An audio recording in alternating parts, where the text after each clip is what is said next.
ಬೆಳಗಾವಿಯಲ್ಲಿ thriller crime ಸ್ಟೋರಿಯೊಂದು ಹೊರಬಂದಿದೆ. ಗಂಡನನ್ನ ಕೊಂದು FSL ಅಧಿಕಾರಿಗಳನ್ನೇ book ಮಾಡಿಕೊಂಡಿದ್ದವಳ ಅಸಲಿ ಕಹಾನಿ ಬಿಚ್ಚಿಕೊಂಡಿದೆ. ಪ್ರಿಯಕರ ಹಾಕಿದ ಒಂದೇ ಒಂದು ಸ್ಟೇಟಸ್ ಹಂತಕರನ್ನ ಹೆಡೆಮುರಿ ಕಟ್ಟುವಂತೆ ಮಾಡಿದೆ. ಎಫ್ಎಸ್ಎಲ್ ಮೇಲೆ ಇರುವ ಒಂದು ನಂಬಿಕೆಯನ್ನೇ ಕ್ವೆಶ್ಚನ್ ಮಾರ್ಕ್ ಆಗಿಬಿಟ್ಟಿದೆ. ಯವ್ವಿ ಇವಳು ಹಸಿ ಬಿಸಿ ಕಹಾನಿ ನೋಡೋದಕ್ಕಾಗ್ತಿಲ್ಲ ಬಿಡಿ. ಪ್ರಾಯದ ಹುಡುಗಿಯರು ಕೂಡ ಇವಳು ಮುಂದೆ ಒಂದು ಕ್ಷಣ ಸ್ಟನ್ ಆಗಿ ಬಿಡಬೇಕು. ಆ ರೇಂಜ್ಗೆ ಮದವೇರಿದ ಮದನಾರಿಯಾಗಿದ್ದಾಳೆ. ಮೈ ಕೈ ತುಂಬಿಕೊಂಡು ಬಳುಕೋ ಬಂಗಾರಿಯಂತಿದ್ದವಳು ಗಂಡನಿಗೆ ಗೋಲೆ ಹೊಡೆದು ನರಪೇತ್ಲ ನಾರಾಯಣನ ಜೊತೆ ಚಿನ್ನಾಟ ಆಡ್ತಿದ್ದಳು. ತುಟಿಗೆ ತುಟಿ ಇಟ್ಟು ಮುತ್ತಿನ ಮುದ್ರೆ ಒತ್ತೋದೇನು, ಕೆನ್ನೆ ಹಿಡ್ಕೊಂಡು ಪಪ್ಪಿ ಮೇಲೆ ಪಪ್ಪಿ ಕೊಡೋದೇನು. ಪ್ರಾಯದ ಹುಡುಗರು ನೋಡಿದ್ರೆ ಒಂದೇ ಕಣ್ಣಲ್ಲಿ ಗೊಳೋ ಅಂತ ಅಳ್ತಾರೆ. ಈ ಅಂಕಲ್ ಆಂಟಿಯರ ಐನಾತಿ ಆಟ ನೋಡೋದಕ್ಕಾಗ್ತಿಲ್ಲ ಅಂತ ಸೊರಗಿ ಸುಸ್ತಾಗಿ ಹೋಗ್ತಿದ್ದಾರೆ. ಆದ್ರೆ ಈಕೆ ಬರೀ ಚಿನ್ನಾಟದ ಚೆಲುವೆಯಲ್ಲ, ಗಂಡನಿಗೆ ಚಟ್ಟ ಕಟ್ಟಿದ ಚಿತ್ತ ಚಂಚಲೆ. ಸ್ವಲ್ಪ ಯಾಮಾರಿದ್ರೂ ಯಮಪಾಶ ಬೀಸೋ ಮದನ ಕೋಮಲೆ.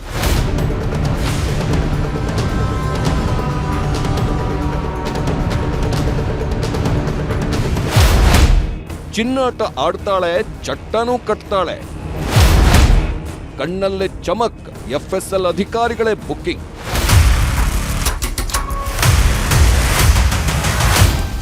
ಇವಳು ಅಂತಿಂಥ ಐನಾತಿ ಅಲ್ಲ, ಪಕ್ಕಾ 420. ನೋಡೋದಕ್ಕೆ ಮಳ್ಳಿಯಂಗಿದ್ದವಳು, ಒಳಗೊಳಗೆ ಮಸಲತ್ತು ಮಾಡೋ ಮಾಯಾಂಗಿಣಿ. ಜಸ್ಟ್ 3 ದಿನದ ಹಿಂದೆ ಈಕೆಯ ಕ್ರೈಮ್ ಕಹಾನಿ ಬಿಚ್ಚಿಟ್ಟಿದ್ವಿ. ಈ ಸೀದೋಗಿರೋ ಮುಖದವನ ಹಿಂದೆ ಬಿದ್ದವಳು ಗಂಡನಿಗೆ ಚಟ್ಟ ಕಟ್ಟಿದ್ಲು ಅನ್ನೋದನ್ನ ಎಳೆಯಾಗಿ ಬಿಚ್ಚಿಟ್ಟಿದ್ವಿ. ಆದ್ರೀಗ ಐನಾತಿ ಆಂಟಿಯ ಇನ್ನೊಂದಿಷ್ಟು ಆಘಾತಕಾರಿ ವಿಷಯಗಳು ಬಿಚ್ಕೊಂಡಿವೆ. ಎಫ್ಎಸ್ಎಲ್ ಅಧಿಕಾರಿಗಳನ್ನೇ ಬುಕ್ ಮಾಡಿಕೊಂಡಿದ್ದವಳು ಇಡೀ ಕೊಲೆ ಕೇಸನ್ನೇ ಉಲ್ಟಂಪಲ್ಟಾ ಮಾಡಿದ್ಲು. ಈಕೆ ಹೆಸರು ಸುಮಾ ಮಂಜರ್ಗಿ ಅಂತ, ಹುಕ್ಕೇರಿ ತಾಲೂಕಿನ ಘೋಡಗೇರಿ ನಿವಾಸಿ. ಇವಳ ಕ್ರೈಮ್ ಕಥಾನಕವನ್ನ ಹೇಳ್ತಾ ಹೋದ್ರೆ ನಿಜಕ್ಕೂ ನಡುಕ ಶುರುವಾಗುತ್ತೆ. ಗಂಡ ನಿವೃತ್ತ ಸೈನಿಕ, ಮುದ್ದಾದ ಮಕ್ಕಳು, ಬೆಚ್ಚಗಿನ ಮನೆ, ಇಷ್ಟು ಸಾಕಿತ್ತು ನೆಮ್ಮದಿಯ ಸಂಸಾರ ನಡೆಸೋದಕ್ಕೆ. ಆದ್ರೆ ಈಕೆಗೆ ಕಾಸಿನ ಜೊತೆಗೆ ಹಾಸಿಗೆ ಹುಚ್ಚು. ಹೀಗಾಗಿಯೇ ಈ ಎಗ್ ರೈಸ್ ಅಂಗಡಿಯ ಐನಾತಿ ಹಿಂದೆ ಬಿದ್ದಿದ್ದು. ಇವನಿರೋ ಅಂದಾಚಂದಾನೋ ಈಕೆಯೇ ಮೆಚ್ಕೋಬೇಕು.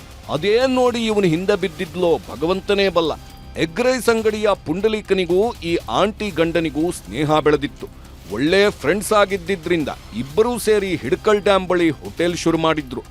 ಆಗಲೇ ನೋಡಿ ಈ ನರಪೇತ್ಲನ ನರನಾಡಿಯಲ್ಲಿ ಆಂಟಿಯ ಸಂಚಲನ ಶುರುವಾಗಿದ್ದು. ಹೋಟೆಲ್ನಲ್ಲಿ ಪಾರ್ಟ್ನರ್ ಆಗಿದ್ದವ ಮನೆಯಲ್ಲೂ ಪಾರ್ಟ್ನರ್ಶಿಪ್ ಶುರು ಮಾಡಿದ್ದ. ಇವರಿಬ್ಬರ ಪ್ರೇಮದಾಟ ಜೋರಾಗ್ತಿದ್ದಂತೆ ಗಂಡನಿಗೆ ಮುಹೂರ್ತ ಇಟ್ಟಿದ್ರು.